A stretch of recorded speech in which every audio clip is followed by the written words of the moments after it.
Hi everyone, and welcome to AWS Julie. Today I want to start a new series or new playlist and share a course that I created for the AWS Certified Machine Learning Engineer Associate Certification Exam. It is one of my top 3 favorite courses that I've created. It has a lot of personal history for me, so I hope you enjoy. Let's go ahead and get started, and remember to reach out anytime. I always like to start off my courses with fundamentals. Fundamentals are important for all of the AWS certifications. So let's first define what is machine learning. Machine learning is the science of developing algorithms and statistic models that computer systems use to perform tasks without explicit instructions, relying on patterns and inference instead. To use machine learning algorithms to process large quantities of historical data and identify data patterns. This allows the machine learning model to predict outcomes more accurately from a given input data set. For example, data scientists could train a medical application to diagnose cancer from X-ray images by storing millions of scanned images and the corresponding diagnosis. Let's dive a bit deeper and define the differences between machine learning and artificial intelligence. So machine learning is a branch of artificial intelligence, or AI, and computer science, which focuses on the use of data and algorithms to imitate the way that humans learn, gradually improving its accuracy to build computer systems that learn from data. Artificial intelligence, or AI, is the field of computer science dedicated to solving cognitive problems commonly associated with human intelligence, such as learning, problem solving, and pattern recognition. Artificial intelligence may imply robotics or futuristic scenes, but AI goes way beyond science fiction into nonfiction of modern-day advanced computer science. Deep learning is another subset of AI, but more specifically a subset of machine learning. Deep learning networks are composed of layers of interconnected processing nodes or neurons. The first layer, or the input layer, receives input from the outside world, such as an image or sentence. The next layer processes the input and passes it on to the next layer, and so on. And at the final stage, the output layer results in a prediction or classification, such as the identification of a particular object in an image or the translation of a sentence from one language to another. These networks are called deep because they have many layers. The depth of a network is important because it allows the network to learn complex patterns in the data. Neural networks are a subset of AI that can learn and make decisions like humans. Artificial neural networks are composed of many interconnected processing nodes, or neurons, that can learn to recognize patterns. And natural language processing is a subset of AI that helps with the understanding and manipulation of the human language. I threw in robotics too because who doesn't love robots? But most AI systems are not deployed in a physical form. But there is a small subset of AI systems that are. Robotic systems, a type of AI system that are used to control physical objects, and they are built with both supervised and unsupervised learning. And we'll be talking about all of these subsets throughout the course, except for robots.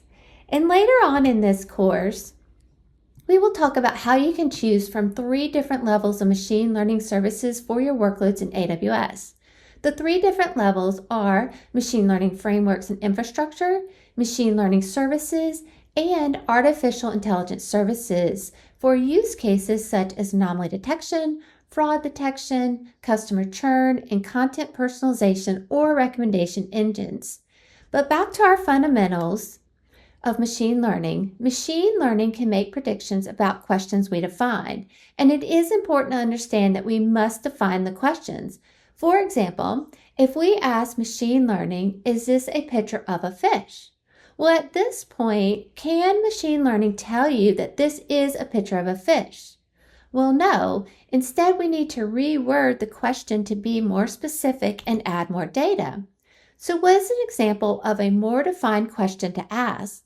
Well, you can ask, Given these many images of things that are fish and are not fish, can the machine learning algorithm, with its training and model, predict the likelihood that it is an image of a fish or not an image of a fish? But what we are really stating is, can a given set of numbers predict some other numbers? And remember that images are a set of pixels and pixels are a set of numbers.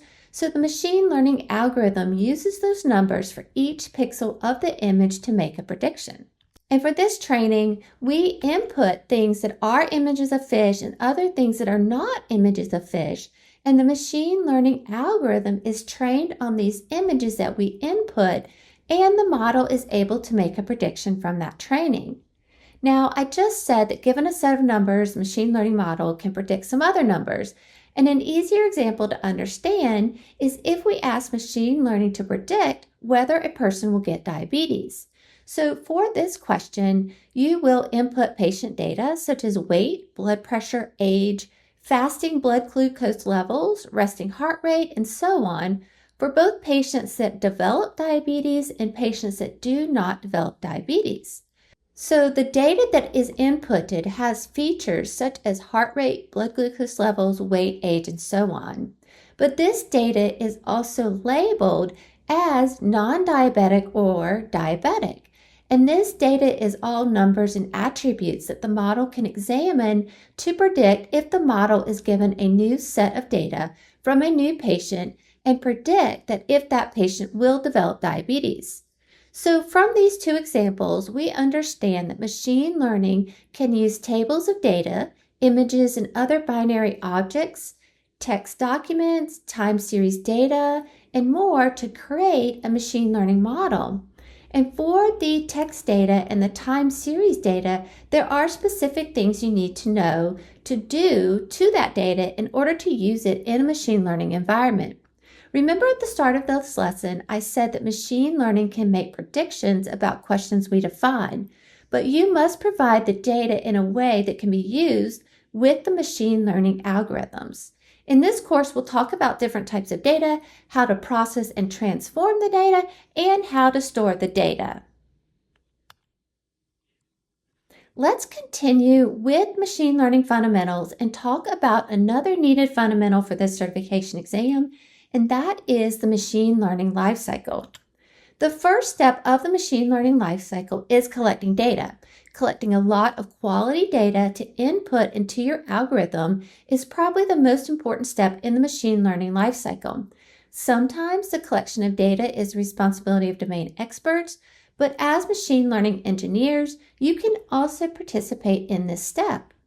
The second step is to process the data, and after the data has been collected, machine learning engineers process the data to ensure the quality of the data is high, ensure there is no missing data, ensure there is no erroneous data, and to manipulate the data to be as efficient as possible to load it into the algorithm. The third step is to select an algorithm. And an algorithm is a collection of processes and statistical analysis that you can apply to the data you collected. And there are many types of algorithms to solve many different problems, and selecting the best algorithm to yield the best results for your problem that you're trying to solve is not always as straightforward as it seems. And then you use the selected algorithm to train the model and to generate a model you can use to derive value. The fourth step is to train the model. The fifth step is to host the model.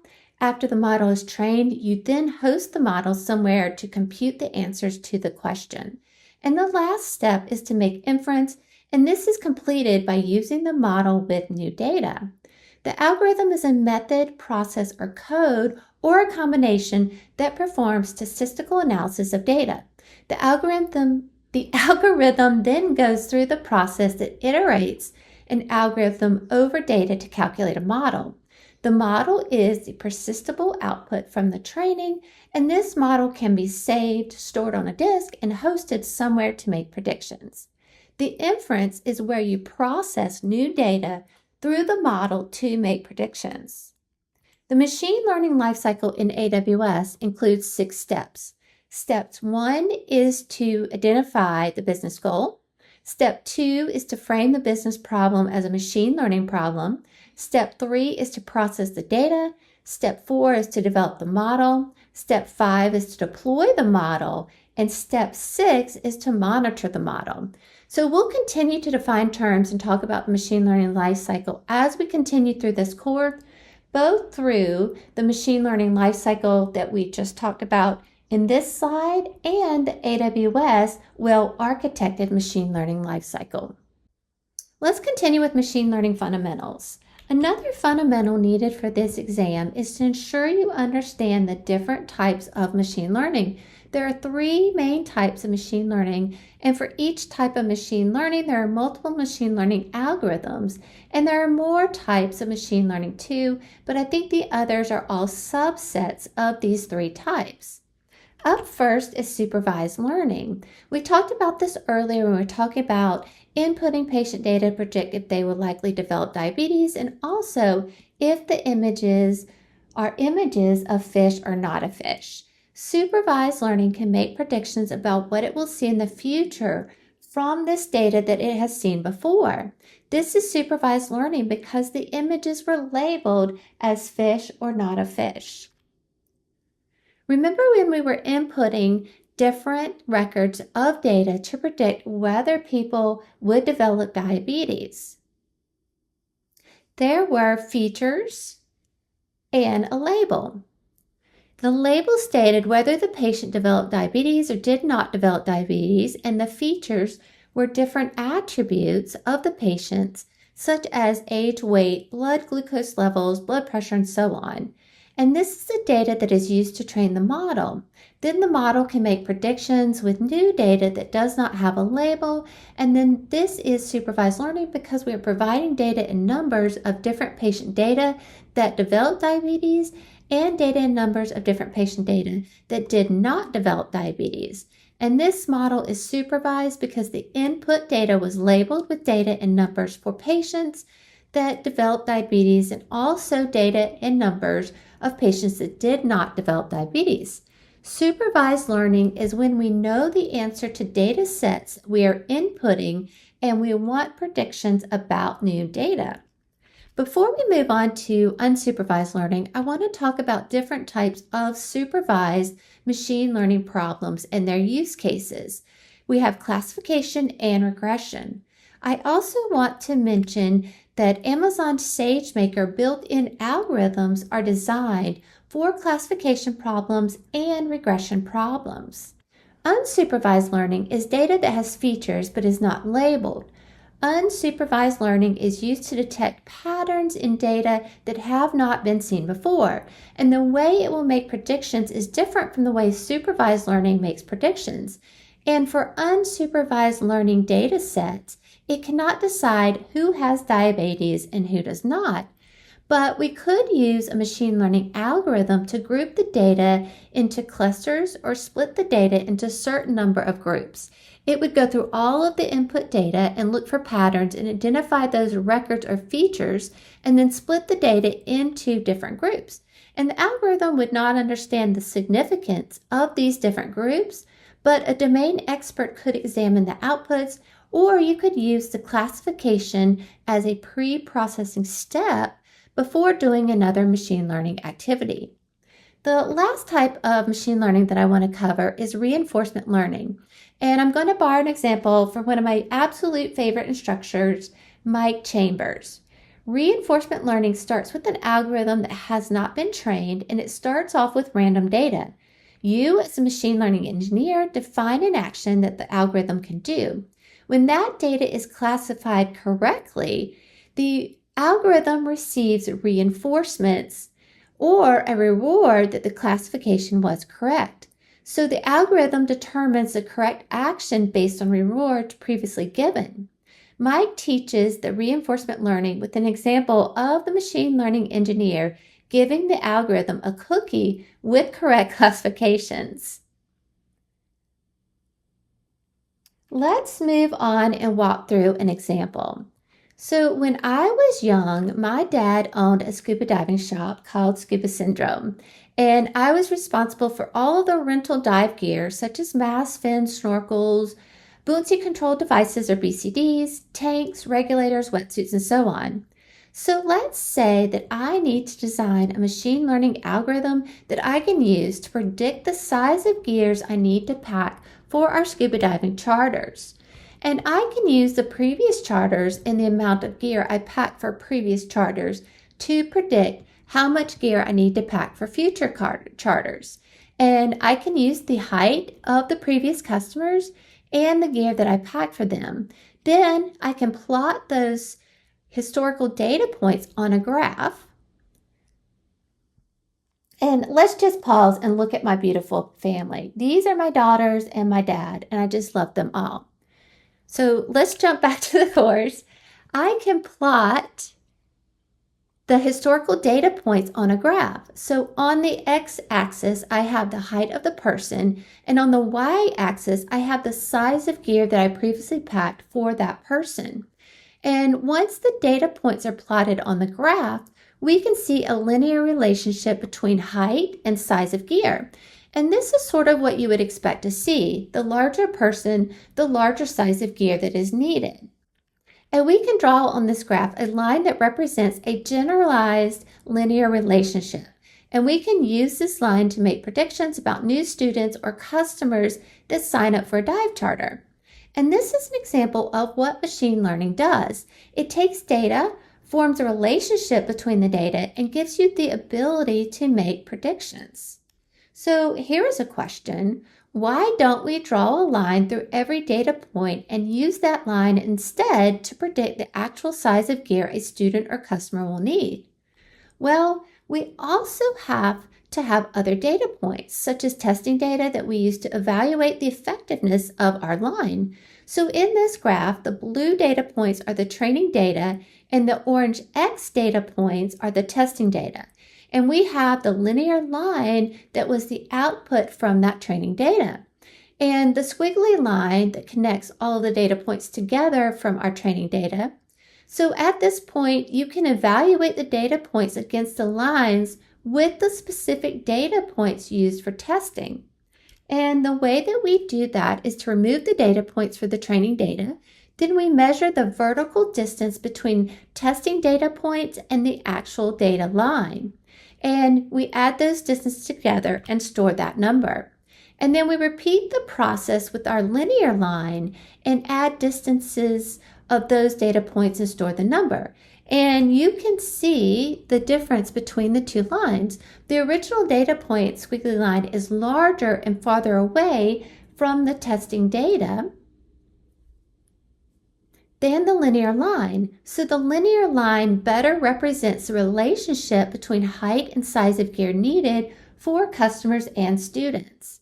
The training data was used to determine the angle, and the linear line to use to make our predictions. The testing data is cut off from the original data set and saved to use later to evaluate the line. And the linear line is our model and how we make our future predictions. Let's dive deeper and talk about model fits. The wiggly line shows a model that is overfit because it ran through all of the training data, but the distance away from the testing data was greater. And it would not help us predict the size of gear needed for students in the testing data, and therefore would not help predict the size of a new student or customer. If you have a model that does not follow any of the data points plotted, then that model is underfit. And the model we came up with, this is a model that generalizes well for the height of a customer or student and the size of gear they will need. And remember, this example is so simple, very simple, but machine learning uses multidimensional data. Instead of a line, machine learning can also plot a plane, and it can figure out relationships between data that we cannot see. Let's wrap up this fundamental section and dive deeper from the first lesson about machine learning. So in that lesson, we defined machine learning and artificial intelligence. Along with the differences between machine learning and artificial intelligence, you should also know the different services and the tasks they accomplish for both. So for your workloads in AWS, you can choose from 3 different levels of machine learning services: machine learning frameworks, and infrastructure, machine learning services, and artificial intelligence services. So let's pause here and talk about the AWS machine learning stack. On the bottom of the stack, there is the infrastructure and machine learning frameworks such as EC2 instances, Amazon Machine Images or AMIs, graphic processing units or GPUs, containers, and more. Everything is built on top of this infrastructure layer. Then on top of the infrastructure layer in the AWS machine learning services, which we will cover in upcoming lessons, let's focus for this exam on Amazon SageMaker. And then on top of this machine learning layer, we have the AWS AI services, which are pre-built services, pre-built algorithms, models, and services that you can use.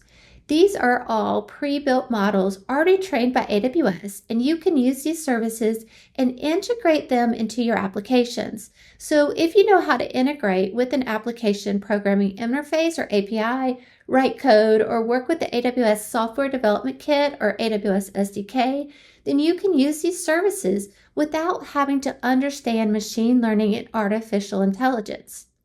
So we'll continue to talk about the fundamentals and the AWS machine learning stack as we progress through this course.